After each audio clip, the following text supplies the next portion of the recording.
Lemon Amiga presents a Play Giant video review. Sit back and enjoy the show.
Hey there, once again, welcome to another Lemon Amiga play guide and review. This time we'll be checking out Powermonger, developed by Bullfrog and published by Electronic Arts in 1990.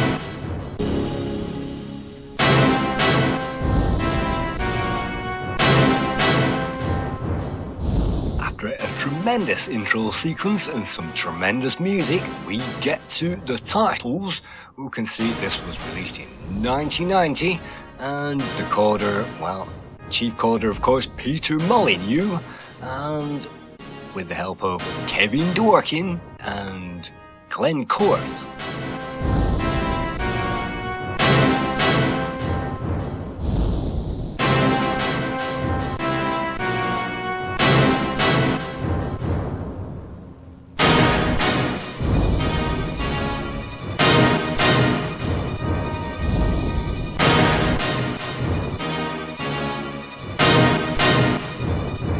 It's fantastic to watch this introduction all the way through.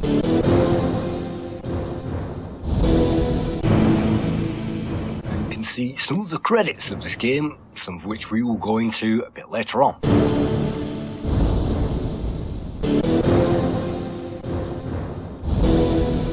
Powermonger is dedicated to Nolly, whoever that might be, and so let's press that fire button, or click that mouse button in this case. We get a pointer in the screen, and also we get the opportunity to type in our name. So we can use the keyboard.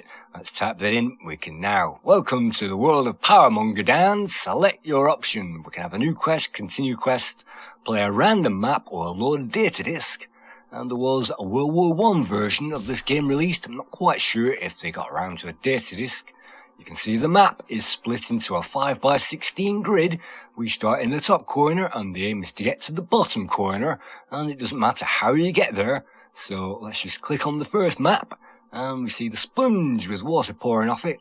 And so this is the very first starting area of the game. Right at the start it gives us the option to fulfill the check mark, which is something from the manual. We'll have to find in those numbers in the manual and enter those in the box. And when you click on OK, it's supposed to say, alright then, you can continue with the mission. On this very first island, we start off with our very first squadron. And you can see various icons all over the map where we can see the contours and the political aspect of the map. And the map without anything on it, and also the people on the map. You can see when we highlight the people, they will be in dark grey. The political map shows us that we are virtually in command of the land, and of course the territory is virtually flat at this stage, but we are on a hill with a building on it, and our commander is the red guy you can see on the map. By clicking on the enemy, we can check out the enemy buildings, of which you can see them in blue hanging out. And so all around you can see various options that we can click on. We can rotate and change the map and zoom in. You can see the compass in the bottom corner. So the very first thing to do when you start this game is to familiarise yourself with all of these options, because you'll have to rely on them when you're playing the game. You'll have to know exactly what all these buttons do, and if you don't do, then this is the perfect time to play around and see what they do, and also study the manual as well. And this kind of game isn't really helpful by studying the manual. It doesn't give you some really great hints. So hopefully during this play guide we'll be going through it a little more, and once you know how to play it, hopefully it'll be a bit easier. By clicking on the disc we can change the game speed, and it's already on, I think, the slowest option at the moment. We can also load and save and even format the disc from that menu. And so clicking on game, we can also retire at any point. We can replay a map, we can select a map, we can choose a random map, or even send a message if we are playing this with network connection. And I think this works in LAN mode, and so you can have maybe 2 or 4 player LAN mode all at the same time. You can see our general is in the background with a red pointer on him, and we can check him out. He's Powermonger but neutral. He's trusting, I'm fairly fit, fairly fast, and I've got lots of speed but not many troops at this moment. And so 26 guys are on our side. You can see one of the most important items of them all is the sword item. On the bottom icon row you can see, select the top one for calm, the middle one for rough, the bottom swords, the 3 swords for angry, and that means a heck of a lot in the game, and we'll definitely be moving through those a little bit later on. You really want to start off calm, because if you go into battle angry, then you'll just slaughter everybody and you won't have any recruits to be able to recruit. So let's start that off on calm. You can also spy on the enemy, make an alliance with the enemy, trade with the enemy as well. And the bottom one, what is? Well, if you click on that and then click something, it'll tell you what it is. In this case, it's an ash tree in the forest of whatever it is. It is autumn. Click on something else, that's our base. You can see some guy lives in a base, endlessly working as a soldier. He's 40 years old, he's got a pike, and he obeys Dan. So it's great that we've got pikes at this point, and we can click them to go home at any point by clicking on the home icon, and think they will go indoors. And we can also split the army up as well with this button by clicking on that and clicking somewhere else. Hopefully the army will be split up. But we've still got the what is icon selected, so it's looking at pine trees at the moment. And you can see all of these things will have to be memorised, and so the main area is to gather food together, the sword is to attack, the light bulb is to invent something, the arrow with the guy next to it is to move our commander, and so let's move our commander by clicking him somewhere on the map. He'll then start to move in that direction. But if it's behind a hill that you're walking to, then he'll set off behind that hill. And so the 3D aspects of this game isn't perfect. It's far better to click on the map itself, and then you can direct them on the map. In this case, we are behind, well, look at all those birds flying around. We have scattered all the birds, and we're now eating something on the far side of that hill.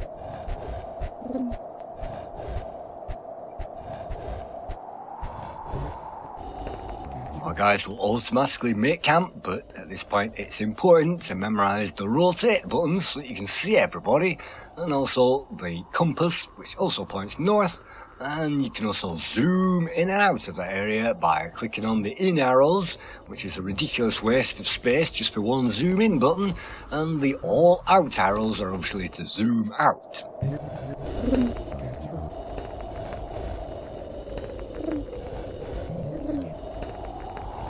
The map area takes up maybe a third of the screen, with the other 2/3 with the buttons on it, and the mini-map you can see, and the mini-map is probably the most important. So let's get our general on the move, let's select what we want to do and where to go, and yet again I don't think they will go home unless you press the home button, and then they will go inside. You can also see seasons changes as well, and this is autumn. So you'll see raining and snowing and that kind of thing. So let's just click on where we want to go, and then the commander will set off, you can see on the map.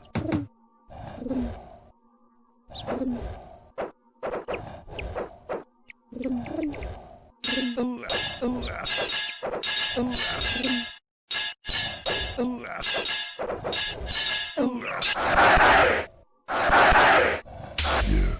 our guys find an enemy, they'll automatically attack, and once all the enemy is clear, then we can take that place and move in there, and we can gather food by clicking on the apple, and also gather weaponry as well, rearm, retool. And so you can see at this point, this is the balance of power. This means that we've got the balance of power on the island, so we don't even have to attack the other base and the other place. We've got the balance of power. That means that we've completed that mission. All we have to do is, when you see that, you can press the escape key, and that means that you can now move on to the next scenario. And so it looks like we are gathering food at the moment, and that means go out and get some food. And of course, playing around with the icons is vital, so that we know exactly what everything does. And at the very top of the screen, we can see the food, I think, is in blue, so we don't have that much food left.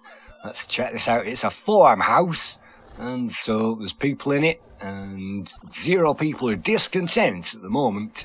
But maybe there will be once they sit through the entirety of this review. So now let's click on game and retire, and after a glorious victory, you must go on now to conquer the whole world. Yes, the whole world, which is spread out on the map screen. So that's level 1 completed. It doesn't give you any indication of that, really. You have to quit the game, which is an oversight. Let's return to that map. And you can see the grid. All of those islands and even the mainland will have to be explored, and they get more difficult depending on how far away from the start they are. So at number 1, we have a 0 power island, and by the time we get all the way up to the end of the map, it's a 16 power island, which means that island will be a heck of a lot harder.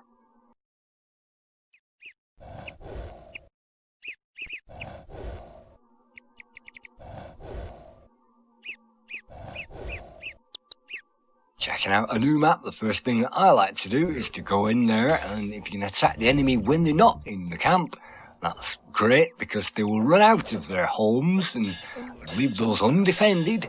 If you fight an enemy in the town, they will fight all the stronger, and the enemy can invent weapons. If the town has invented weapons, they will grab their weapons before the attackers, so you'll find the town a lot harder. We don't have to kill everybody as long as the majority surrenders. That means that we have the command, and by moving into that town, we can now gather supplies, gather any weapons that there are in that town, and then basically change the attack. And if we gather the enemy together and recruit those, perhaps the recruit icon is the most important one in the entire game, because that means that we can get any survivors together and recruit them. What that will do is we'll sit around for a long time, and any survivors that want to join our army will wander in from the landscape.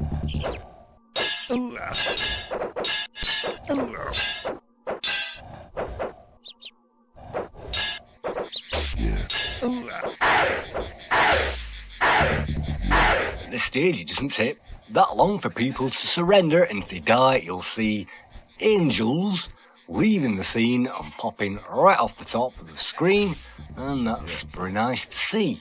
Once the death really gets going later on, then that's brilliant. You can see I'm clicking on the 3 swords before I click on recruit. That means we'll aggressively recruit guys into our army. We don't want to passively recruit guys, we want to passively attack them and aggressively recruit those guys. So this is yet another base. Let's pile in there with all our guys, and at this stage all we need to do is to attack them. Click on the sword, move around to that area, and if we get anybody putting up any defense whatsoever, they'll then be attacked at that point. Yeah.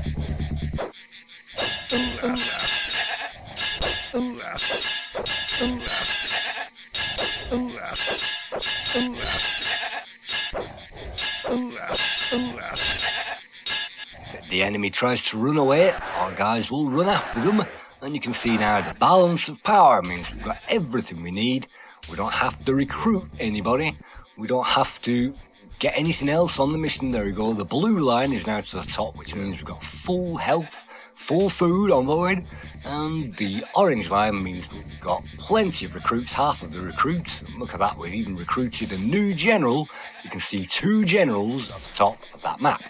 But we have got the balance of power, so that means we can leave that place. What does 2 generals mean? Well, we can split up the army and have 2 armies going at this point. So let's move to the level 3 map. We've now moved 3 squares away from the start.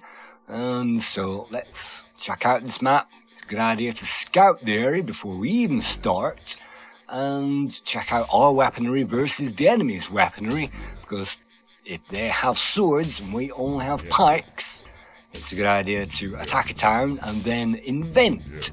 Once we get to the town, then that will winter in and we'll stay there for ages, but what that will do is invent the next weapon in line, and that means we can then go into the next town and demolish it.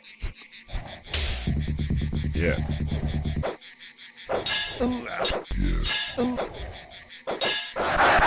Unfortunately, I chose to attack that place with brute strength, 3 swords. That means that we killed everybody. And that means that we can't really recruit many guys from the recruitment drive. So let's aggressively recruit. No. The bar didn't go up in this case, so we didn't get anybody. So that was a waste of time. You have to play this game by the book. And so if you can, play it sneakily by taking on those villagers when they're outside of the village.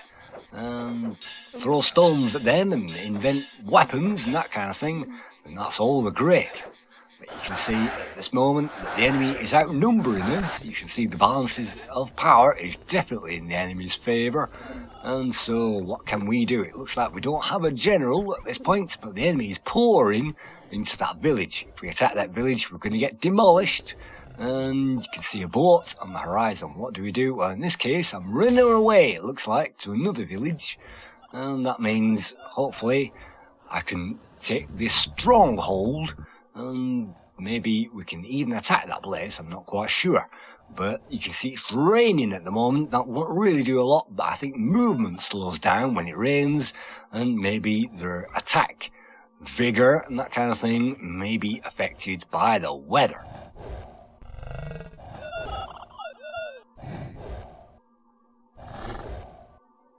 Let's move our guys down there. You can see a boat is floating on the water, and that's another thing that we can invent if we need to get across an expanse of water or get to something that is trapped on an island. We can actually invent boats by clicking on the invent button, and that will chop down trees. And what that will do is invent boats, and once the army has boats, they will put them down and sail across to wherever they need to go. It's very funny having heard of lemmings all over the place, but you can see when we align the army on the map, that will show us a red line, and look at that, enemy army is pouring down to us, and if we haven't invented a better weapon by now, it might be, I'm hazarding a guess, the end of us if we get caught up with all of those guys.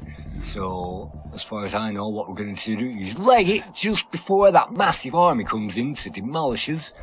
And maybe if we can recruit enough villagers from all these villages, then we can get a bigger army together and hopefully defend ourselves.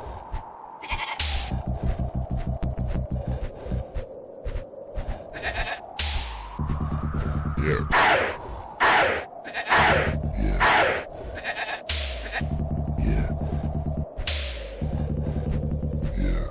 Not much in that village, so after a bit of a wait during the winter, you can see we're throwing projectiles at the enemy, and that's one way to get rid of the enemy. In this case, just throw rocks at them, and if you don't have any weapons, I think that's what you throw if there are any dotted around. But for now, again, let's just leg it into a major port, a major city, and you can see a walled city to the north. That will be a lot harder to take, and we'll find massive cities in the game a bit later on. You see any sheep floating around, we can definitely eat those, or command, we can attack sheep, and once we reach our destination, we will automatically camp outside of that place, so we don't have to attack the place directly.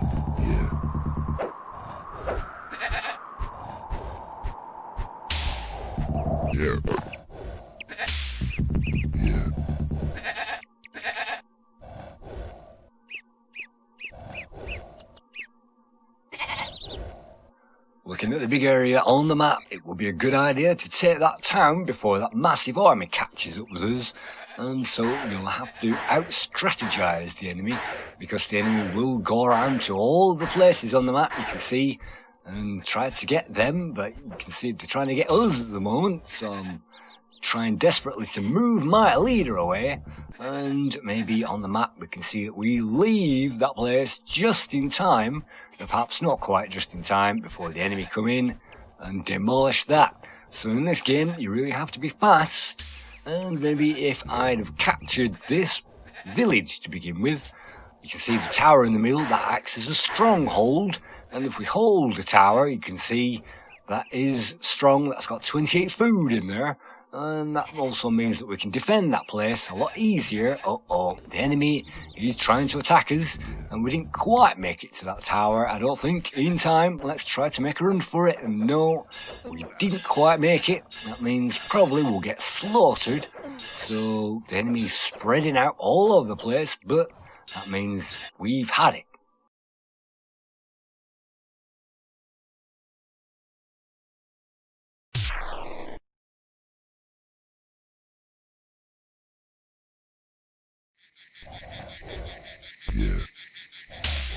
Yeah. Let's try again with this map, and let's try a little bit further. Sometimes some of these houses have weapons in them, and if you investigate the houses, you can gather those weapons. And I think on this particular map, there are some swords in this village. So if you run in, grab the swords. Hopefully you'll be more equipped to take on all the other soldiers on the rest of the island. Unfortunately, all of the soldiers on the rest of the island have the same idea, and you can see unless you defeat the enemy early, they will attack us, and without any sword power at the moment, we are going to be slaughtered yet again.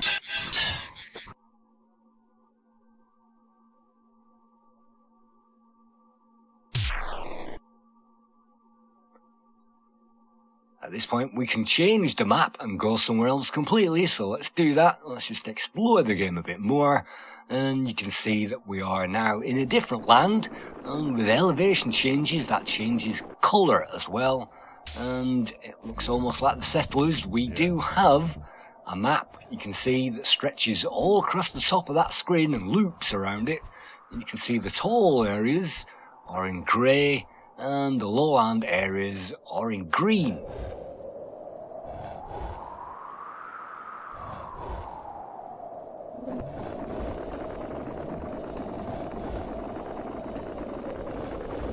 Again, the best thing to do is to capture all the low-lying villagers before the army gets their act together, and having captured as many villages as possible, it should be possible to take a camp.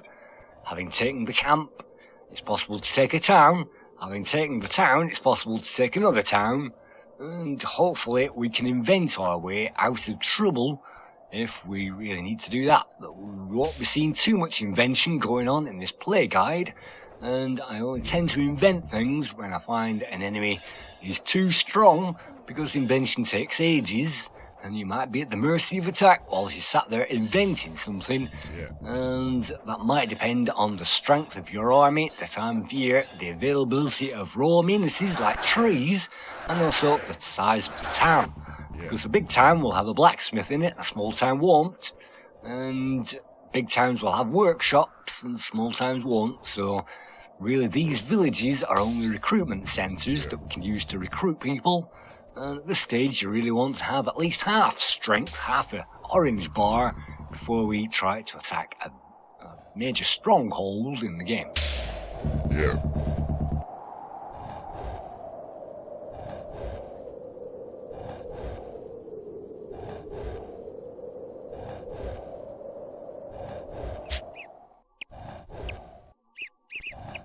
You can also hear a variety of sound effects. You'll hear our breath as we start to panic. It might get a bit faster, and you might also hear the ocean waves, the birds flying off, sounds of battle as well, and a cheer once we successfully capture some kind of a location.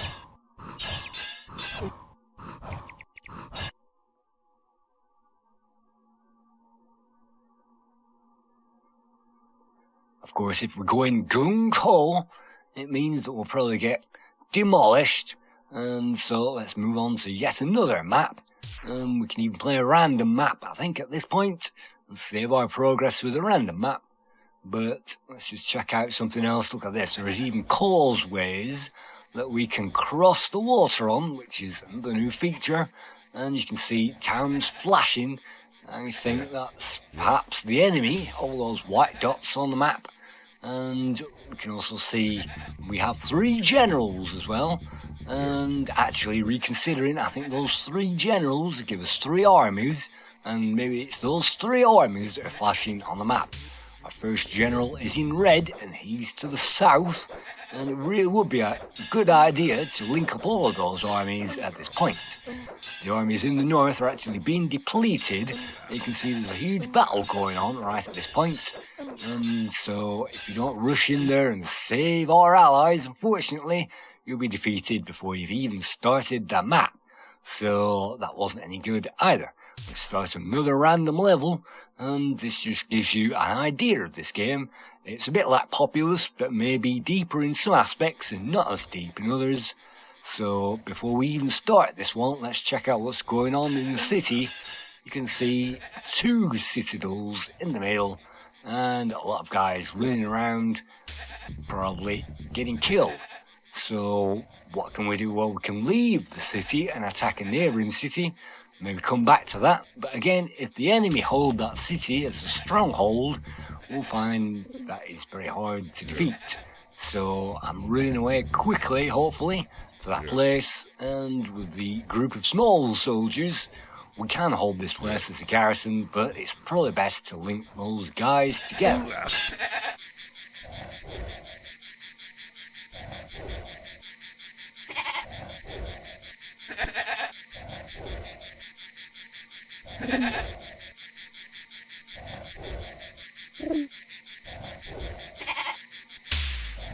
Powermonger was coded by Glenn Corpse and Peter Molyneux and Kevin Dorkin. They all worked, well, mostly on Druid 2 and also Fusion for Electronic Arts in 1988 before they all got together on Populous and then Powermonger and Populous 2 and that kind of thing. And so you might be thinking that this uses the Populous grid, but it doesn't. This grid is actually on a different angle to the Populous games, and everything is on a completely different angle, so this was a new game engine that they created from scratch. And the graphics was again Simon Hunter, who worked on Dragon's Breath in 1990, and also Gary Carr, who created the graphics for Barbarian. Yes, that fighting game where we chop people's heads off, Barbarian on the Amiga. Finally, the music was created by Tim Wright, who needs no introduction. He worked on many games, including Amnios, which we may or may not have seen already, and also Agony, and lots of games on the Amiga.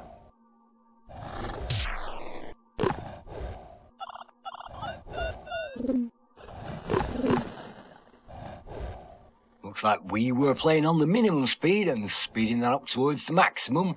You can see our main army has perhaps been wiped out already. And look at those craters on the map, or maybe they're boats that they've been inventing to trying to attack us. And boats all over the map. It's a bit crazy. And this game is a bit crazy. Again, it's not as deep as Populous, and it's deep in other ways. You can only gather food, gather soldiers, and invent stuff. Gather items and put them down again. So even though the interface looks incredibly complicated, it isn't.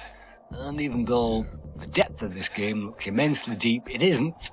All you can do is gather food, gather soldiers, invent things. You can see our food is minimal at the moment, so let's run towards that sheep, create a fire and roast it. That means we've got tons of food, but you can see our army supply in orange at the top of the screen is minimal.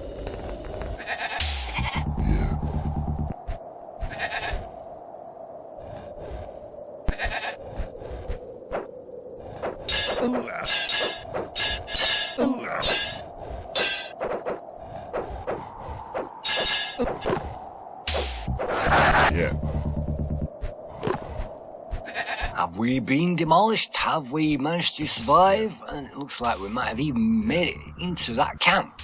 And making it into that camp is terrific. And can we recruit any more people?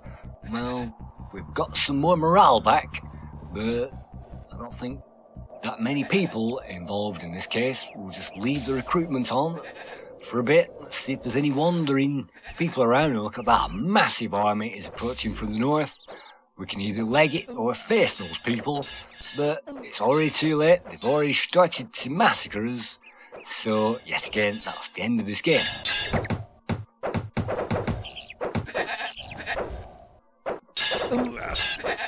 Yeah. So, Powermonger is a love it or hate it game, and I wasn't really a fan of this game or Populous back in the day. I found that I could capture the first 2 or 3 islands, and then the rest defeated me because I didn't use the invention button, and sometimes it's pretty precarious running around and capturing all these lands. But it is possible to save our progress and to get far in the game and to repeat lands and worlds over and over. You can see the basic landscape doesn't change, and you can see we've reached the town hall where 2 people are discontent inside the town hall.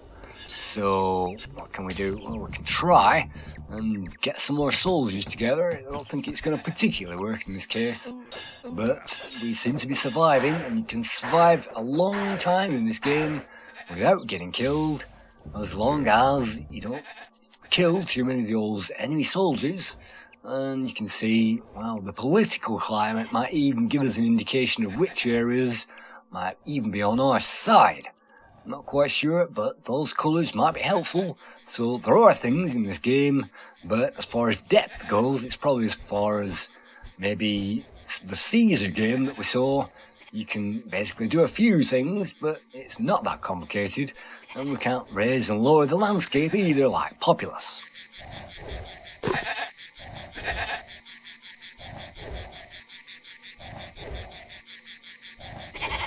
Taking a look at those scores, Amiga User International gave this the low score with 82%, Megazone gave this 82%, Amiga Action gave this 82%, the current Lemon Amiga score is 83%, Amiga Power gave this 85%, Acar gave this 92%, Zero gave it 93%, Amiga Format gave it 94%, the Amiga gave it 95, the One gave it 95, and Ace Magazine gave this game 97%, which means Powermonger gets the average score of 9 out of 10. I think it's got a terrific introduction sequence, terrific music, very atmospheric sound effects, but it doesn't lead the game gently by the hand, and it doesn't lead the player. It definitely is one of those things, you love it, you hate it, you find out what's going on, and you dive in. So, thank you very much.